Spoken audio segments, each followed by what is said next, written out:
तो थोड़ा हम हिस्ट्री जानते हैं। तो Eysenck traces the origin of his typological approach to personality back to the ancient Greek concept of humours. जो उनकी ये टाइपोलॉजिकल अप्रोच है, इसके ट्रेसेस अगर हम देखें तो एंशियंट जो ग्रीक कॉन्सेप्ट है ऑफ ह्यूमर्स, जिसके बारे में हिपोक्रेटिस ने लिखा है, गैलन ने लिखा है, वहाँ से इसके ट्रेसेस स्टार्ट होते हैं। So 4 humours are black bile, yellow bile, blood phlegm, है ना। ये इन्फ्लुएंस करते हैं एक इंडिविजुअल की टेम्परामेंट को, राइट। जैसे गैलन कहते हैं sanguine is full of enthusiasm, melancholic is full of over functioning, it's sad because of over functioning of black bile. Irritability choleric में है because of yellow bile, right. So ये सब यहाँ से origin start हुआ है उनकी थियोरी में, उनकी थियोरी का। आइंजिंग्स क्रेडो एक मेन जो टर्म है, आइंजिंग्स क्रेडो, ये भी पूछी जाती है ना। Eysenck argues 3 major notions that characterise modern personality. Eysenck का मानना है 3 मेजर जो नोशंस हैं वो मॉडर्न पर्सनालिटी को बनाते हैं। है कि behaviour is best defined in terms of traits that characterise people in varying degrees. Behaviour को सबसे बेस्ट तरीके से डिफाइन किया जा सकता है इन टर्म्स ऑफ ट्रेट्स। जो ट्रेट्स हर व्यक्ति में मौजूद हैं लेकिन अलग अलग डिग्री में। अब यही ट्रेट्स कंबाइन करते हैं to define more fundamental types. जब ट्रेट्स कंबाइन करते हैं so they give more fundamental types, right. Traits combine to define more fundamental types. Individual differences are this types. Individual differences जो हैं इस टाइप्स के based हैं on the constitutional, right, factors like genetic, neurological और biological factors. इधर हम देखते हैं Immanuel Kant described humours in 2 fundamental contrast, weak feelings and strong feelings, week activity and strong activity. William Wundt ने भी 4 types reflect किए थे, characteristic of high और लो स्टेटस। 2 डायमेंशंस बताए उन्होंने, changeability and strength of emotion. Then Jung also proposed introversion and so let's forget all. यहाँ से करते हैं कि Jung proposed introversion and extroversion as basic attitude pair, right. Jung ने introversion extroversion को as a basic attitude pair present किया।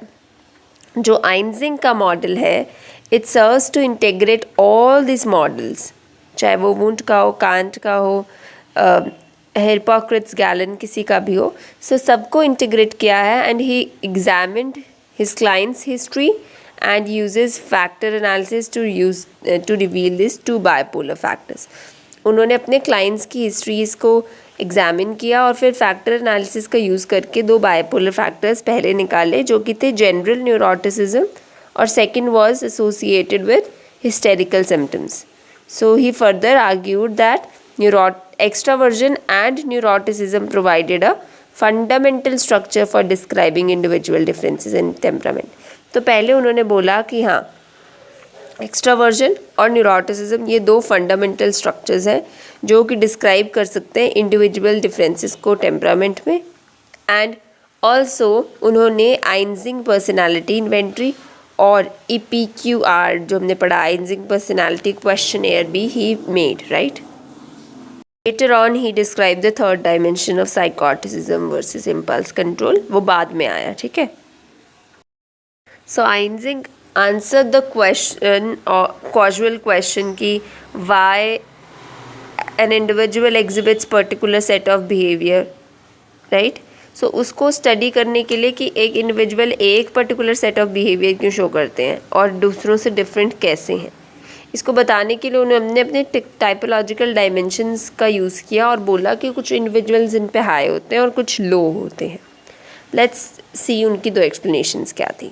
First, he proposed that differences between introverts and extroverts in terms of central nervous system. उन्होंने बोला कि introverts और extroverts में differences होते हैं इन terms of the central nervous system, differences in the level of inhibitory and excitatory neural impulse processes। तो introverts और extroverts का CNS central nervous system different है कि उनमें एक्साइटेशन और इनहिबिटरी न्यूरल प्रोसेसेस जो है वो अलग अलग चलते हैं। सो ये मॉडल जो है स्टेट्स दैट, जैसे पावलोव का फेमस क्लासिकल कंडीशनिंग का एक्सपेरिमेंट है ना, उसमें डॉग्स जैसे डिफ़र करते थे उनकी एबिलिटी में to response to a buzzer, right. So dog जिनके एक्साइटेटरी प्रोसेसेस होते हैं वो पुअर लर्निंग एबिलिटीज शो करते हैं। Eysenck rejected most of Pavlov's explanatory system. Eysenck ने पूरा पावलोव के एक्सप्लेनेटरी सिस्टम को उल्टा कर दिया and he propose that introverts का मोर एक्साइटेटरी प्रोसेस होता है। तो आइंजिंग की अप्रोच पावलोव की अप्रोच से बिल्कुल उल्टी है। उनका कहना है इंट्रोवर्ट्स में एक्साइटेटरी प्रोसेस है, एक्सट्रोवर्ट्स में इनहिबिटरी प्रोसेसेस है, right. So he proposed that introverts have more excitatory processes and extroverts have more inhibitory processes. So he stated that individuals in whom excitatory processes potential is generated slowly and in whom excitatory potential is generated relatively weak are predisposed to develop extroverted patterns of behavior. जिनमें excitation धीरे धीरे आती है और relatively weaker excitation आती है, वो है हमारे extroverted individuals and they are prone to develop hysteria, psychopathic disorders in case of neurotic breakdown. Extroverts का न्यूरोटिक ब्रेकडाउन होगा तो वो हिस्टीरिया या साइकोपैथिक डिसऑर्डर्स जो हैं उनको होंगे, right.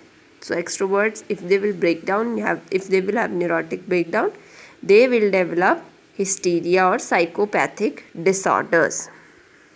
Individuals in whom reactive inhibition is developed, जिन individuals में reactive inhibition develop होती है quickly and strongly, ठीक है, जिन individuals में reactive inhibition जल्दी develop होती है quickly और बहुत strong होती है, it dissipates slowly, are predisposed to extraverted patterns of behavior. हमने देखा कि जिनमें रिएक्टिव इनहिबिशन जल्दी से आते हैं लेकिन स्ट्रॉन्ग भी होती है रिएक्टिव इनहिबिशन, सो वो क्या करते हैं लेकिन वो रिएक्टिव इनहिबिशन जाती बहुत स्लोली है, डिसिपेट स्लोली करती है। They are to develop extraverted patterns of behaviour. ऐसे individuals extraverted patterns of behaviour और जैसे मैंने बताया हिस्टीरिया, साइकोपैथिक डिसऑर्डर्स हो सकते हैं। Those who develop reactive inhibition slowly and weak, जिनमें रिएक्टिव इनहिबिशन स्लो आती है, वीक आती है, वो क्या है, वो इंट्रोवर्ट्स हैं। रिएक्टिव इनहिबिशन स्लो और वीक होती है और डिसिपेट क्विकली कर जाती है। These individuals are predisposed to develop introverted patterns of behavior and they can develop dysthymic disorder in case of nervous breakdown. तो रिएक्टिव इनहिबिशन जो है वो क्विक है और ऐसे लोग introverted pattern of behaviour show करते हैं, इनमें डिस्थाइमिक डिसऑर्डर हो सकता है इन case of nervous breakdown. Now he stated extroverted experience is a buildup of cortical inhibition during continuous task whereas dysthymic processes are perform better. अब continuous task होगा तो वहाँ पर extroverted people जो हैं they will build up a cortical inhibition, right. dysthymic continuous task, repetitive task में introverts better perform करते हैं. Introverts have a nervous system that permits them to condition more readily than the extroverts. तो introverts की जो condition है वो जल्दी हो जाती है rather than दूसरा explanation क्या है?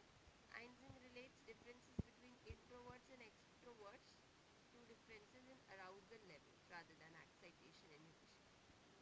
Einstein दूसरी explanation में introverts और extroverts में differences बताते हैं in terms of arousal level, extroverted inhibition पे नहीं, arousal level.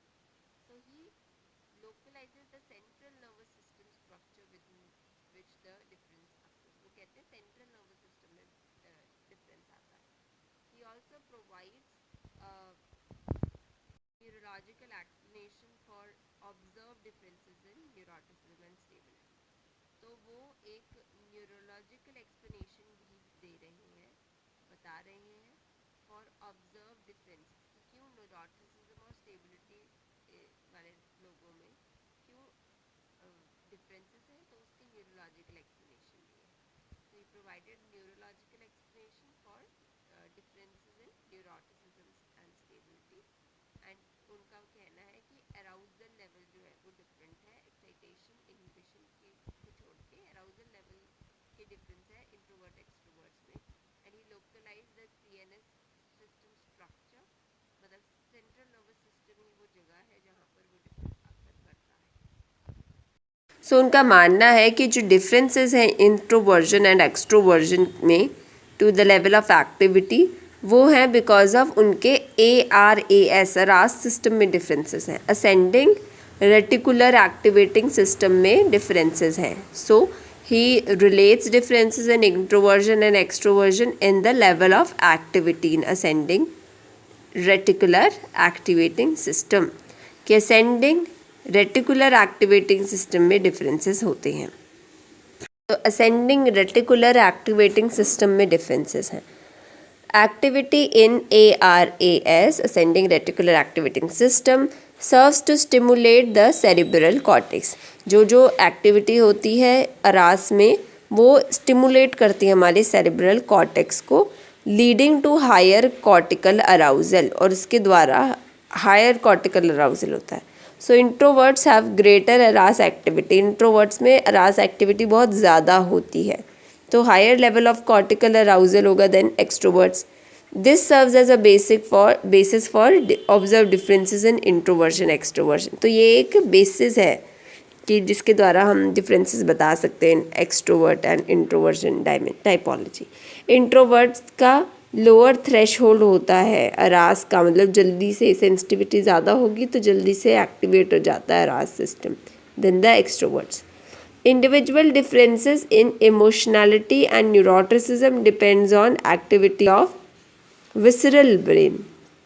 जो इंडिविजुअल डिफरेंसेस देखे जाते हैं इमोशनली स्टेबल और न्यूरोटिसिज्म वाले डायमेंशन पे, ये डिपेंड करता है on the activity of the visceral brain, जिसमें आता है आपका hippocampus, amygdala, cingulum and septum hypothalamus, right. So visceral brain की एक्टिविटी में भी के द्वारा भी इंडिविजुअल डिफरेंसेस देखे जाते हैं, और वो कौन सी डायमेंशन में है, neuroticism extroversion, neuroticism and emotional stability that is related. तो विसरल ब्रेन रिलेटेड है इमोशनल स्टेट्स से through operation of the automatic nervous system, not automatic nervous system से ये कनेक्टेड है, right. So neurotics have greater activation and lower threshold of the visceral brain. Neurotics जो होते हैं उनकी activation ज़्यादा होती है और विसरल ब्रेन का थ्रेशहोल्ड कम होता है। एक और एस्पेक्ट उन्होंने बताया अपने मॉडल में जो स्पेसिफाई करता है एक कर्वी लीनियर रिलेशनशिप को between stimulation and cortical arousal. So he stated कि एक कर्वी लीनियर रिलेशनशिप है between the stimulation and cortical arousal. Introverts reach their maximum arousal level at lower level of stimulation than extroverts. तो introverts का जो maximum arousal level पे वो जल्दी पहुंच जाते हैं, ठीक है, लोअर लेवल ऑफ स्टिमुलेशन पे ही मैक्सिमम अराउजल पे पहुंच जाते हैं introverts rather than the extroverts. तो इंट्रोवर्ट्स मैक्सिमम अराउजल लेवल पे जल्दी पहुंचते हैं as compare to extroverts. Then according to Teplov, strong nervous system can tolerate intense stimulation and it is less sensitive to stimulation than a weak nervous system. एक strong nervous system intense stimulation को भी झेल लेगा, लेकिन it is less sensitive to stimulation than एक weak nervous system जो है वो ज़्यादा सेंसिटिव होता है। Weak nervous system is chronically at high level of excitation, thus they have a limited capacity to tolerate additional stimulation। Weak nervous system बेचारा higher level of excitation पे बैठा है और उनके पास बहुत ही कम कैपेसिटी होती है to tolerate any kind of additional stimulation. Transmarginal inhibition का जो कॉन्सेप्ट है ये बताता है कि response to a stimulus increases और स्टिमुलस इंटेंसिटी तक एक रिस्पॉन्स इंक्रीज होगा, लेकिन एक पॉइंट तक ही, उससे ज़्यादा नहीं, लाइक थ्रेशहोल्ड वाला, टर्मिनल थ्रेशहोल्ड वाला कॉन्सेप्ट है। ट्रांसमाइग्रल इनहिबिशन मतलब एक पॉइंट तक ही इंटेंसिटी पहुंचेगी। So in Eysenck's adaptation, introverts behave like individuals with weak nervous system. Eysenck में की जो थियोरी है, अडैप्टेशन है, इंट्रोवर्ट्स बिहेव करते हैं इंडिविजुअल्स जो हैं जिन लोगों के पास वीक नर्वस सिस्टम है। टेपलव कहते हैं ना वीक नर्वस सिस्टम वाले हायर लेवल ऑफ एक्साइटेशन पे है। सो आइंजिंग कहते हैं कि इंट्रोवर्ट्स इंडिविजुअल्स हैं जिनके वीक नर्वस सिस्टम है, thus they reach point of transmigration inhibition at a lower level of stimulation than extroverts जो है उनके कंपैरिजन में इंट्रोवर्ट जल्द वीक नर्वस सिस्टम होता है उनका, और पॉइंट ऑफ ट्रांसमाइग्रेशनल इनहिबिशन जल्दी पा लेते हैं। इंट्रोवर्ट स्टिमुलस शाय होते हैं और एक्सट्रोवर्ट स्टिमुलस हंगरी होते हैं हमेशा। Sensitivity to stimulation makes introverts shy away from any source of intense stimulation. So ये जो sensitivity of stimulation है introverts में, ये उनको shy away करने पे मजबूर करती है from any kind of intense stimulation. So they avoid sociability. इसीलिए आइंजिंग रेफर करते हैं अपनी थ्योरी को as a hypothetical deductive, right? That is, it is stated in a manner that permits researcher to generate testable hypothesis. Hypothetico deductive क्यों है उनकी theory आइंजिंग की? Because इसको इस मैनर में लगाया गया है कि रिसर्चर्स इसके द्वारा जनरेट कर सकते हैं टेस्टेबल हाइपोथेसिस को। टेस्टेबल थ्योरी है, ठीक है। It is stated in a manner that permits researchers to generate testable hypothesis. तो इसको इस मैनर में करा गया है।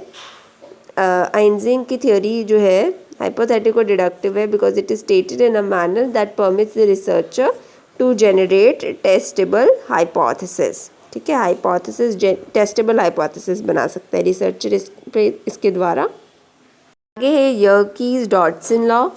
when task is difficult best performance would be कि एक्सट्रोवर्ट्स द्वारा, अगर डिफ़िकल्ट टास्क है तो एक्सट्रोवर्ट अच्छा परफॉर्म करेंगे और वर्स्ट परफॉर्मेंस होगी इंट्रोवर्ट्स की। ईजी टास्क में एक्सट्रोवर्ट्स जो स्टेबल होते हैं they will be equally good to extroverts और हायर अराउजल। जब टास्क मुश्किल है तो स्टेबल एक्सट्रोवर्ट्स अच्छा परफॉर्म करते हैं, वेराज अनस्टेबल इंट्रोवर्ट्स बेकार परफॉर्म करते हैं। जब टास्क इजी है तो इंट्रोवर्ट्स जो स्टेबल हैं वो अच्छा परफॉर्म करते हैं, लाइक इक्वली गुड जितना कि एक्सट्रोवर्ट्स जो अनस्टेबल है वो परफॉर्म करते हैं। Okay, so extrovert stable good on difficult task and introverts unstable और bad on difficult task. Easy task में introverts stable are good and extroverts unstable are even good, right. Conclusion. Now Einstein's theory is hierarchical description of temperamental components of personality. हमने पहले ही starting में देखा था कि आइंजिंग की theory में हायरार्कियली describe किया गया है टेम्परामेंटल कंपोनेंट्स ऑफ पर्सनालिटी को। So Eysenck's theory is a hierarchical description of the temperamental components of personality. Hierarchy में उन्होंने जो components of temperamental components of personality को बताया है। Now his model is well structured in a manner that affords experimental support as well. उनका जो model है वो बहुत अच्छे से वेल स्ट्रक्चर्ड है इस मैनर में दैट अफोर्ड्स एक्सपेरिमेंटल सपोर्ट हम कंडक्ट करवा सकते हैं, right. Now you can see the diagram on the right. It tells you the relation between 4 temperaments and modern neuroticism and extroversion, ठीक है। सो ये जो डायग्राम है ये बताता है relation between 4 temperaments and modern neuroticism extroversion. तो रिलेशन क्या है between the 4 temperaments and the modern neuroticism extroversion dimension. जो पहले 4 टेम्परामेंट्स गिवन थे और अब जो मॉडर्न नए न्यूरोटिसिज्म और एक्सट्रावर्जन की डायमेंशन आई है, इसके बीच में क्या रिलेशन है, विल टॉक अबाउट इट। हमारी पहली 4 dimensions if we start will be melancholic, choleric, phlegmatic and sanguine. Let's put sanguine, उसके साथ the left will be phlegmatic, then melancholic and then choleric being the last one, right.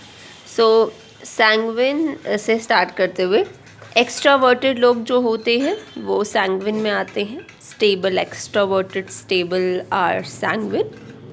एक्स्ट्रावर्टेड stable जो होते हैं extraversion से शुरू करते हुए sociable होते हैं, आउटगोइंग होते हैं, talkative, responsive and easygoing people, lively, carefree और लीडरशिप। सो जो भी याद आए एक्स्ट्रावर्जन से रिलेटेड है sociability, outgoingness, right? Being very talkative, responsive, easygoing, lively, carefree leadership. So extraverted लोग जो होते हैं वो काफ़ी सोशेबल होते हैं, आउटगोइंग होते हैं, बहुत बातूनी होते हैं, टॉकेटिव होते हैं, responsive, easy going they are, lively, carefree and leadership qualities होती हैं उनमें. ठीक है. Let's take an example of BKSRM being extroverted stable. So he is something, extroversion के ट्रेट्स पहले लेते हैं. तो वो सोशेबल है, टॉकेटिव है, आउटगोइंग है, right. But at the same time he is responsive, right, and easygoing, lively and carefree, but has leadership qualities as well.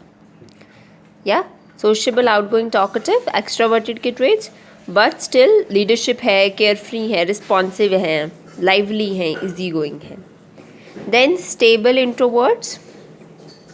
stable introverts कौन से हैं? जो introverts हैं तो passive हैं, थॉटफुल है, ठीक है, पीसफुल है, कंट्रोलेबल, रिलायबल है, इवन टेम्पर्ड एंड काम है, right. So they are passive. Introverted stables are passive, careful, thoughtful, peaceful, controlled, reliable and even tempered and calm. Okay.